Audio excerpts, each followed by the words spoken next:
Hello YouTube, my name is Nero, TV some more Call of Duty World War II. Welcome back, ladies and gentlemen. Today I want to talk to you guys about one of the most controversial topics here in the Call of Duty community, the Requisitions basic training. I feel so I should weigh in on this topic because back in November I made a video exposing how powerful Requisitions can be, and since that video got a lot of attention, I feel partially responsible for the number of people using this basic training. I say partially because in reality it was Sledgehammer who made the game and implemented the basic training in the first place. All I did was discuss how powerful it can be. It's the same as if I said the bar is the best assault rifle in the game. I'm not responsible for the bar being the best rifle in the game. It's actually Sledgehammer. All I did was talk about. But regardless, I feel so now is a very good time to reevaluate the Requisitions basic training and discuss its place here in Call of Duty World War II.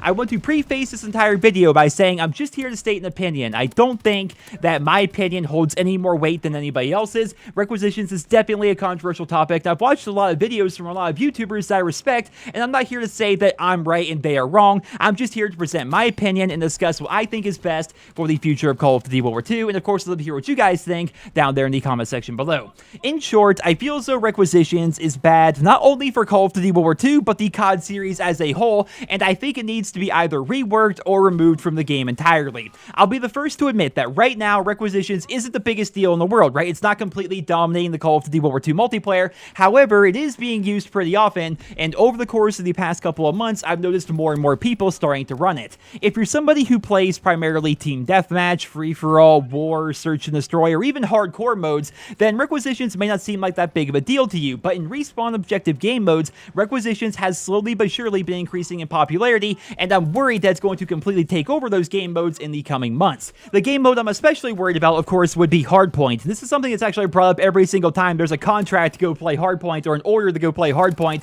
You see people just spamming Requisitions, and it's not uncommon whatsoever to see 3+ people on either team using Requisitions while playing Hardpoint, and for the latter half of the match to be completely spammed with paratroopers and carpet bombings and emergency airdrops and fire bombing runs and all sorts of crazy shenanigans. I'm not against Requisitions because it's allowing score streaks to be called in. I think we can all agree that we need more score streaks here in Call of Duty World War II because they're basically a non-factor in the vast majority of game modes. I'm against Requisitions because not only does it guarantee people score streaks regardless of how many times they die, but it's also pretty much the only way to get big score streaks with any consistency. It's pretty clear that Call of Duty World War II was designed around Requisitions. If you don't run it, it requires an absurd amount of kills and objective play to even get some of the smaller streaks in the game, and the big ones are near impossible to get without running Requisitions. I won't bore you by reading off all the various requirements in the various game modes, but I'm putting a few examples on your screen right now if you're interested. It requires a ridiculous amount of kills and objective play to get these score streaks, which is not a very good system in my opinion.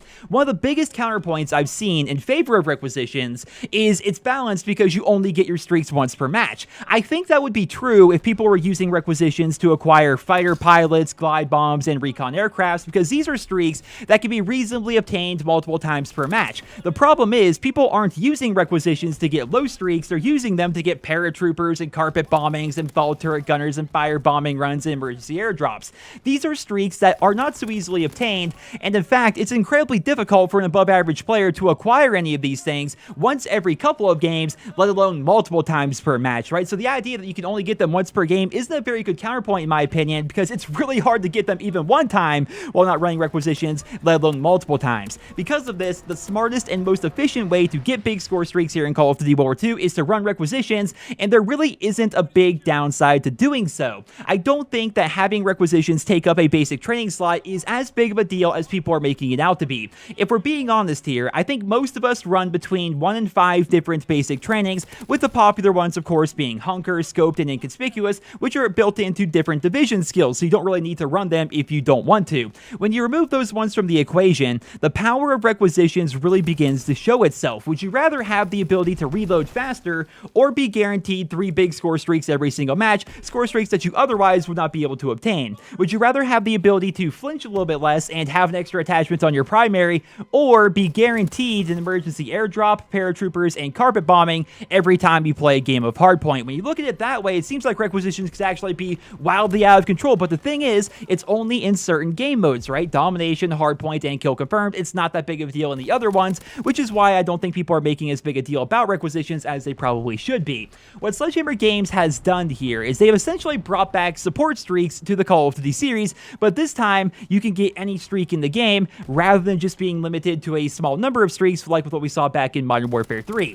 Can you imagine if Requisitions were available in every Call of Duty game, right? Like picture Modern Warfare 2, if people could get chopper gunners and AC-130s no matter how many times they died. Picture Black Ops 2 if the Orbital VSAT, Dogs, and Swarm were support streaks and people who were like 22 and 20 could obtain them so long as they were capturing flags and running towards the hardpoint. That may very well be the future of the Call of Duty series, because now that Requisitions is a mainstay here in Call of Duty World War II, we have fans feeling entitled to being able to earn the biggest streaks in the game regardless of how many times they've died. It used to be years ago, to get the big streaks, you'd have to be a good player, play the objective, get your kills, and do your thing. But now, we may be heading in a direction where anybody can acquire any kill streak regardless of skill level because fans feel entitled to being able to do so. I don't think that's very good game design in my opinion. I understand that Requisitions doesn't guarantee an awful player paratroopers every single match, but it does guarantee them paratroopers every couple of games, and those matches where they're not actually getting paratroopers, they're basically being a detriment to their team, right? They're not running a basic training for all intents and purposes. They're not running score streaks, again, for all intents and purposes, so they're not calling in recons, not calling in counter recons, they're not calling in glide bombs, or running a basic training that can protect them from explosives or from other teams' recons. They're basically just hurting themselves and their team because they want to get these things, and on the flip side of things, you have these other players who are calling in these streaks all the time, even though they really aren't earning them,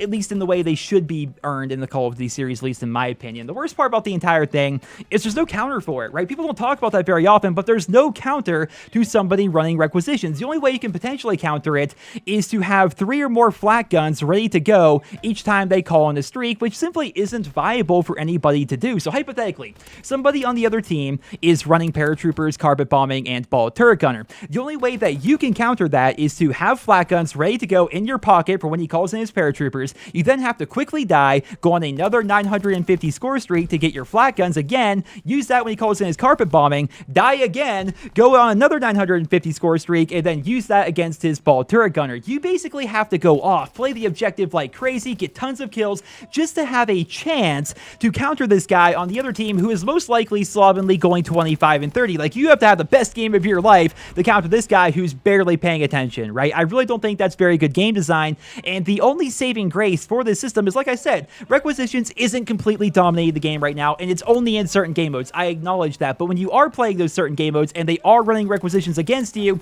it is ridiculously frustrating. My solution to all of this is to simply rework Requisitions to only include non-lethal score streaks, and they can even make it better by keeping the increased score cost, but allow players to cycle through their streaks multiple times in a match rather than just earning them one time. Even include the care package and the emergency airdrop if you want to. I just really don't like seeing people having lethal support streaks in the Call of Duty series because of how easily they can be abused by people who are motivated. So here's an old school video of mine, and shout out to you guys who have been around so long that you remember when this video was posted. But back in Modern Warfare 3, I had a full party of subscribers in Ground War, and we went and abused the support package, which, by the way, Sledgehammer helped out making Modern Warfare 3. And as you can see, we're calling in 9 straight support stealth bombers, 9 support juggernaut suits. The same thing can happen, and sometimes does happen here in Call of Duty World War II, if you play against the full party who are running Requisitions. We're not talking juggernaut suits and stealth bombers, but they are calling in carpet bombers, they're calling in ball turret gunners and paratroopers and emergency airdrops, which who knows what those are going to contain.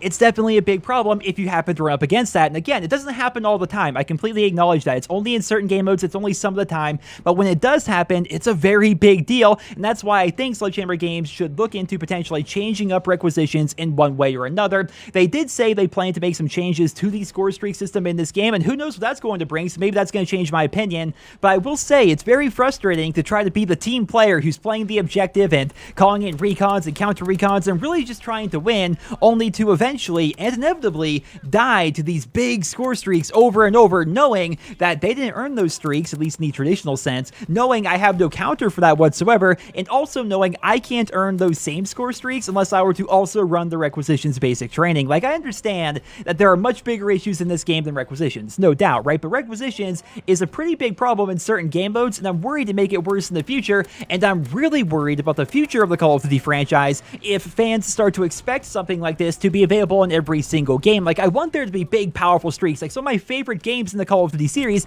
and also some of the most popular games in the Call of Duty series, were the ones where you could get big, powerful kill streaks or score streaks. But the thing is, I want people to actually earn them as compared to them just running a perk and eventually getting it no matter how bad they actually do. So those are just my thoughts and feelings on Requisitions as a whole. I'm hoping Sledgehammer Games makes some changes to either Requisitions itself or potentially these score streaks. We're going to have to wait and see how it plays out, but those are just my thoughts and feelings. I'd love to hear what you guys think down there in the comment section below. I hope you guys all enjoyed this video. Drop me a rating, and I hope you guys all have a wonderful day.